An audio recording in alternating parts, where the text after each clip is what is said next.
3 brilliant budget beauty buys. I'm going to try and do one of these every single month. If you're new to this channel, I've been told that I need to do a little introduction of myself at the beginning of each video. I have to say, the idea of that is excruciating to me. I'm going to just link to my about page on my website. But I've been testing and reviewing beauty products, pretty much everything that comes out onto the market since 2010. So I feel like I'm in a pretty good place to sift out the rubbish and show you what's actually good. And I have 3 products for you today. Just for a bit of context, because I've also been chastised for not giving enough of that. I'm 43, I've got pretty normal skin, erring on the dry side. I don't have any tweakments, injectables, anything like that. So what you see is pretty much what you get. I used to be a model before I was doing this for about 10, 12 years. I've got 2 kids. I moved from the London area and now live in Somerset. Been here for 6 years. What else can I tell you about myself? Don't know really. I spend most of my time reading, writing and making online content. That is me in a nutshell. I'm sure there's probably a little bit more to me, but I can't think of it because I'm under pressure. Whose idea was it to do this intro? Here we go, my first budget. I feel all completely in a whole hot flush. Now, I don't know what I'm doing. First budget beauty buy. This blush is really, really good. Look how much you need. Now, I watched Jane from British Beauty Blogger on a reel put too much of this on, so I knew from the off that you hardly need any at all. You could buy this liquid blush once and I reckon it would last you for the rest of your life. I don't even think I'm really exaggerating very much. It blends in really nicely. You have to be quite quick about it because once it's on, it is on. See, I've put too much on that side. I bet you that's too much. Oh my God. Look, even that tiny dot was almost too much, wasn't it? It is not one for the heavy-handed, but it's £7. You need a tiny amount.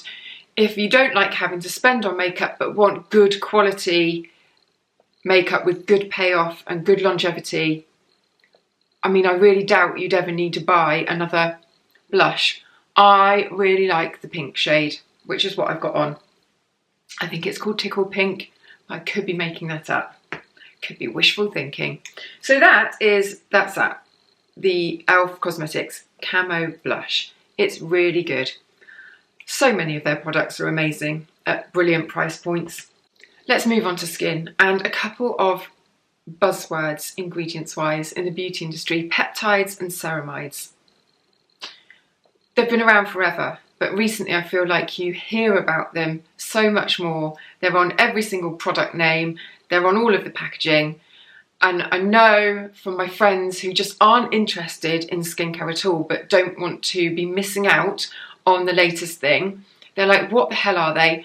And where do they fit into my routine? How can I possibly fit any more ingredients into my routine? I'm already doing my vitamin C in the morning and my sunscreen, and then I'm doing my retinoids at night, and I'm managing to fit in an acid peel during the week as well. Why do I need more things? First of all, ceramides. We've all been hearing about how we have to keep our skin barrier strong and healthy, and the ceramides are what sort of make up the skin barrier or kind of hold it together. And the skin barrier needs to be healthy and strong because that's what protects your skin, keeps the moisture in, stops you from losing moisture and stopping that sort of vicious cycle of your skin getting really dry and sensitized, and then it just goes round and round and you feel like you can't ever get your skin back to normal. Ceramides, therefore, are never going to be a bad thing. You're never going to wish, oh, I had less of it then. And there are loads of brilliant ceramide creams out there. Some of them really advanced with loads of other things in them, different textures of creams at different price points. But the one I'm going to show you now is less than 20 quid, which is why it's in this video. I know that the idea of budget buys is really subjective because it depends on what your budget is. But I suppose in these videos what I'm going to try and do is find things that are just very good value for money at that price point. You know, I think this is a good budget buy for a very effective, well-formulated ceramide cream. If that makes sense. This is the Inky List one. It's the Bioactive Ceramide Repairing and Plumping Moisturiser. It's really rich, it's really beautiful. It feels incredibly buttery and luxurious. Interestingly, doesn't leave a greasy residue on the skin. And the Inky List, look, it's just very no frills. No frills packaging. Completely basic. What you're paying for is all for the formula on the inside, and this is a beautiful formula. So if you're looking for a cream to take you through the last of the winter months, your skin just feels very dry, very tight, creeping in towards sensitive, and you want something that's not going to cost a fortune, this is a top pick. Then we have peptides. Peptides are brilliant at working on fine lines and wrinkles. We all know that retinoids are sort of the gold standard ingredient that everyone talks about for working on fine lines and wrinkles and just about everything you can think of, including breakouts, acne-prone skin. Peptides work differently, but they're also brilliant at working on skin texture. So really helping to sort of iron out crepiness and fine lines. Where the hell do you fit peptides into your routine if it's already chock-a-block? Easy with the ceramides. You can bung that cream just into your morning or your nighttime routine. Where would you fit a peptide? I quite like it in a serum. So I use my retinoids every other night, and in between I like to pack as much moisture as I can into my skin. So I use a hydrating serum and then I use a really rich moisturiser. The hydrating serum slot is where I've started to creep my peptides in, because I normally find that the peptide serums I'm trying are hydrating serums as well anyway, so I'm killing two birds with one stone. This one is lovely. A really effective, really nicely made peptide serum. It's a really silky texture.